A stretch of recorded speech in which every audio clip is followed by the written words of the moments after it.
नमस्कार, आपल्या यूट्यूब चॅनलमध्ये स्वागत आहे. आपण नेहमी वेगवेगळ्या विषयावर चर्चा करत असतो. सामाजिक, आर्थिक, कृषी. आज आपण आध्यात्मिक विषयावर चर्चा करण्यासाठी आपल्यासोबत आहेत हरिभक्त पारायण सरिताताई गोळेगावकर. या नेहमी आपल्या सोशल मीडियाच्या माध्यमातून समाजाला जागरूक करण्याचं काम करत असतात आणि आध्यात्मिक सुद्धा ज्ञान देत असतात. त्यांच्याकडून आज आपण अशी काही विशेष माहिती जाणून घेणार आहोत आणि त्यांच्यासोबत पुढील विषयावर चर्चा करणार आहोत. तर ताई, स्वागत आहे तुमचं आमच्या चॅनलमध्ये. जर आपण पाहिलं तर तुम्ही नेहमी सोशल मीडियावर अग्रेसर असता, आध्यात्मिक बरोबरच सामाजिक कार्य सुद्धा करत असता. तर नेमका तुमचा उद्देश काय असतो समाज सोशल मीडियाच्या माध्यमातून? सोशल मीडियाच्या माध्यमातून पण समाज प्रबोधन आणि कीर्तनाच्या माध्यमातून मी जास्त अध्यात्म मांडते. बरोबर. कारण ती जागा अध्यात्माची. तिथे मला जनरली विषय बोलता येत नाही, जनरली विषय मांडता येत नाही कीर्तनाच्या याच्यात. पण मीडियावरती आहे ना, मी बिनधास्त बोलते. अतिशय निर्भीडपणे, कुणालाही न घाबरता बिनधास्त बोलते. नक्कीच तुमचे सोशल मीडियावर फॉलोअर सुद्धा चांगले आहेत आणि तुम्ही समाज प्रबोधनाबरोबरच लोकांनी जो जास्तीत जास्त वेळ आजकाल सोशल मीडियावर घालवतात त्याचा वापर कशा पद्धतीनं करावा, त्यांनी सोशल मीडियावर येऊन काही स्वतःचे कंटेंट तयार करून ते पैसे सुद्धा कमवू शकतात, स्वतः हातभार सुद्धा लावू शकतात, त्याबद्दल काय? हां, अगदी बोलण्यासारखे, लिहिण्यासारखे खूप काही विषय आहेत की ज्या संदर्भात आपण बोलू शकतो, लिहू शकतो. मीडियाचा जर चांगला वापर केला तर खूप आपण कमवू शकतो आणि कमवणाऱ्या, मान सन्मान कमवणाऱ्या सुद्धा खूप महिला आहेत. बरोबर. की ज्या स्वतः मान सन्मानही कमवतात आणि इन्कम पण कमवतात. पण मीडियाचा वापर चांगल्या प्रकारचा व्हावा, की मीडियाच्या माध्यमातून समाज बिघडला जाऊ नये. माझी खूपदा महिलांना विनंती असते की मीडियावर तुम्ही व्हिडिओ बनवता, तर मग मीडियावर व्हिडिओ बनवताना संपूर्ण अंग भरून कपडे घातले तर व्हिडिओ बनवायला काय प्रॉब्लेम आहे? तुम्ही अर्धवट कपडे घालता, आज एकीने फॅशन केली, उद्या दुसरी फॅशन करेल. चांगल्याची कॉपी कमी होते पण वाईटाची कॉपी जास्त होते. तुम्हाला वाटतं माझा व्हिडिओ फार लोकांनी पाहावा म्हणून अर्धनग्न कपडे घालता. आता एखादी बाई जर अर्धवट कपड्यात आली तर पुरुषाच्या भावना काय होतात? मग जर पुरुषाच्या भावना जागरूक तुम्ही करत असाल तर मग तुमच्या अर्धवट कपडे घालण्याचा उपयोग काय? आज तुम्ही अर्धवट कपडे घातले, आज एक तर मुलं 40शीत आले, 40शीत आलेल्या मुलांना बायका भेटणार, लग्न होत नाहीये. मग ते घरी बंगला आहे, गाडी आहे, पैसा आहे आमाप, पण लग्नासाठी मुलगी भेटत नाहीये. आपलं गाडीत टाइमपास मोबाईल पाहतेत, बंगल्यात टाइमपास मोबाईल पाहतेत आणि तो मोबाईल लावला की ह्या उड्या नागड्या मी यांना स्पष्ट म्हणत असते ढुंगण स्टार्ट. जर आपण पाहिलं तर सोशल मीडियाचा वेळ किंवा नाद म्हणा, लहानांपासून तर मोठ्यापर्यंत सगळ्यांना लागले. प्रत्येकाच्या हातामध्ये मोबाईल आला. तर याच मोबाईलचा जेवढा चांगला वापर करता येईल तेवढा चांगला वापर सुद्धा करता येतो. पण मात्र त्याच्यावर काही असे कंटेंट सुद्धा येतात जेणेकरून ते थांबायला पाहिजे. थांबायला कोणते पाहिजे? चांगले कंटेंट जे स्वतः कमवतायत, त्यांचे पोट भरतायत, ते चांगल्यासाठीच आहे. पण वाईट कंटेंट कोणते आहेत? हे टॅटू काढायचा, आपल्या प्रायव्हेट पार्टवरती बायका टॅटू काढून घेता येतो. मला तुम्ही सांगा, आता मी ते विषय बोलणार नाही, वक्षस्थळावर टॅटू, छातीवर टॅटू, ह्यांच्या खाली वागती बाई आणि बाईच्या पाठीमाग तो सीटवरती, हो सीटवरती टॅटू. आणि तुम्ही हे टॅटू काढून आकर्षण जगाचं का वाढवताय? जगाचं आकर्षण वाढून काय होणार आहे उद्या? की पुरुषांच्या भावना जागृत झाल्या, तुम्ही गड्यासारखे तिथून निघून जातात, कारण तुम्हाला टचिंग करायची कुणाची ताकद होत नाही. पण पुरुषांच्या भावना जागृत झाल्या ना तर एखादं गरीब सावज, एखादं छोटंसं लेकरू म्हणा, ते लेकरू बळी पडतो. एखादी गरीब बाई जी कामाला जाते, पोट भरते, एखादी म्हातारी बाई जिला कुणीच नाहीये, अशा बाईचं ते त्या ठिकाणी बळी. आता छोटंसं मुलं असलं 10 ते 12 वर्षाचं, तो लैंगिक घात सहन करू शकत नाही ना. तो ते घात सहन करता नाही तर मरतं, आणि नाही मेलं तर इज्जत जाईल, चव जाईल म्हणून त्याला तिथंच मारून टाकलं जातं. म्हणजे हे काय जे सोशल मीडियावर दिसणारे जे चित्र आहेत त्याचा परिणाम समाजावर होतो. समाजावर नक्कीच होतो. आणि हे अर्थनग्न अवस्थेत फिरणाऱ्या बायका तुम्हाला योग्य वाटतं का? नाही. आता कसं आहे, काही जण म्हणतात लोकशाही, त्यांना त्यांचा अधिकार आहे. लोकशाही आहे ना, स्वतंत्र आहे तुम्हाला. तुम्ही घरात कपडे घाला, घरात गाऊन घाला, घरात उघड्या नाचा, पण बाहेर नाही. बाहेर चार चौघात, बस स्टँडवर, कॉलेज समोर, बाहेर फिरताना तुम्ही उघड्या नागड्या फिरू नका. बायका पहिल्यापूर्वीच्या साडीवर होत्या, साडी गेली, अगदी डोक्यावरचा पदर पण गेला, ठीक आहे. किमान पुरुषांना वाटलं किमान अंग तरी झाकते, छातीवर खांद्यावर तरी पदर आहे. नंतर पंजाबी आले, चला ओढणी आहे पंजाबीला, पण तो पंजाबी गेला आणि टी शर्ट आणि पॅन्टीचं खेळ आलं, जीन्स पॅन्टीचं. टी शर्ट जीन्स पॅन्ट तेही गेलं ना, आता हाफ पॅन्ट वरती, अक्षरशः हाफ पॅन्ट वरती खेड्यातल्या मुली बी फिरायला लागल्या. म्हणजे हे सिटीतलं वातावरण अगदी खेड्यापर्यंत जाऊन पोहोचलं. म्हणजे चांगल्याची कॉपी कमी होते. आपल्या समोर आदर्श जिजाऊ आहे, सावित्रीबाई आहे, रमाई आहे, अहिल्याबाई होळकर आहे, किती अशा सांगण्यासारख्या, मीराई, मुक्ताई, किती सांगण्यासारख्या महिला आहेत की ज्यांचा आपण आदर्श घेतला पाहिजे.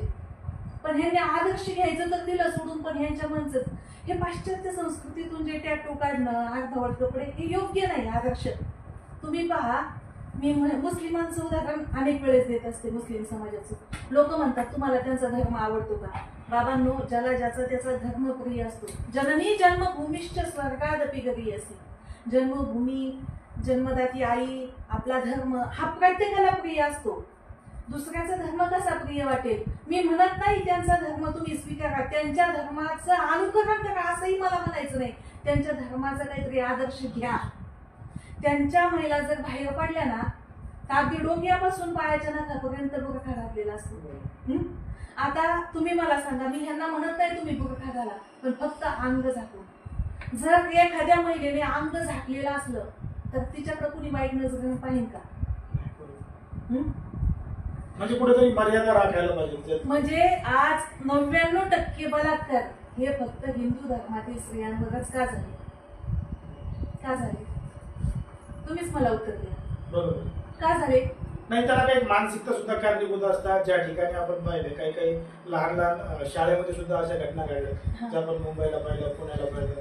कुठेतरी 55 वर्षाचा त्या शाळेमध्ये असणारा व्यक्ती आणि 4-5 वर्षाची असणारी मुली आहे, अशा सुद्धा घटना घडल्यात ना. मग त्याच्यामुळे त्या मुलीची काय चूक आहे? त्या मुलीची चूक नाही, पण जो 55 वर्षाचा व्यक्ती आहे तो मोबाईल पाहतो टाइमपास म्हणून. आता शाळेतल्या शिपायला काय काम आहे? वॉचमॅनला नुसतं बसायचं. मग बसल्या बसल्या मोबाईल पाहतून मोबाईल पडला तीच ह्यांच्या अशा अर्धवट कपडे.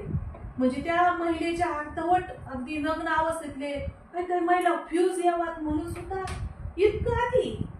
तुम्हाला पैसा कमवायचा तर काम बी खूप येत ना हो. तुम्ही काम करा, कष्ट करा. हा, तर मीडियावर व्ह्यूज वाढवण्यासाठी तुम्ही अंग प्रदर्शन करून पैसे वाढवता. आणि यांच्यापेक्षा वेश्या परवडले मग. पण त्यांना आता काही जणांना रील स्टार व्हायचंय, त्यांना प्रसिद्धी मिळवायची. मग रील स्टार अशी ढुंगण दाखवून होतीत का? हा, छाती दाखवायची, ढुंगण दाखवायचं, हे योग्य आहे का? हा, अरे तुम्हाला प्रसिद्धी येण्यासाठी किती कंटेंट आहे. तुम्ही तुमच्याकडचं काहीतरी चांगलं दाखवा ना. चांगलं काही येत नाही म्हणून तुम्ही अंग प्रदर्शन करतात.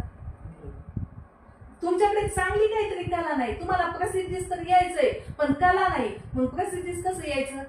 अंग दाखवून का? मग कुठेतरी लोकांची सुद्धा मानसिकता बदलत चालली असं वाटत नाही का? कारण की एखाद्या व्यक्ती जर चांगल्या विषयावर 10 मिनिटं बोलतो, त्याला 100 व्ह्यूज येतात. जर एखाद्या व्यक्ती शॉर्टमध्ये जर तुम्ही त्या पद्धतीने सांगितलं, तसा जर व्हिडिओ बनवत असेल तर त्याचा व्हिडिओ लाखाच्या मध्ये जातो. मग कुठेतरी लोकांची पण मानसिकता बदलत चालली असं वाटत नाही?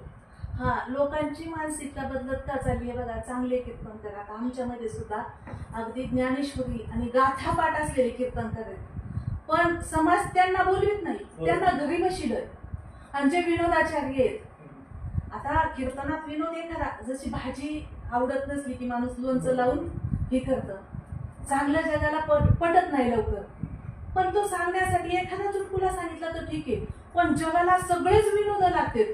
मग ह्या विनोदी कीर्तनकारांचं असं झालं भांडवल तयार, एकेकाला 50,000, 1,00,000, 2 तासाचे. म्हणजे जगाला विनोद आवडायला लागला. जगाने ते कीर्तनाचं स्टेजच तमाशाचं करून टाकलं का? अरे जगाला चांगलं पटवून देण्याचा प्रयत्न करा तुम्ही, आणि चांगलं पटवता पटवता एखादा चुटकुला सांगा. सगळे चुटकुले चांगलं कधीच कुणाला पटत नसतं. चांगलं पटवून द्यावं लागत. चांगलं पटवून द्यावं लागत. आपण आता चांगलं कार्य करतो, चांगलं पटवून देतो, आपल्याला का व्ह्यूज नाहीत का, लाईक नाहीत का? आहेत ना. चांगलं करणाऱ्याला सुद्धा लाईक आहे आणि चांगलं पटायला वेळ लागतो. वाईट पटकन पटत.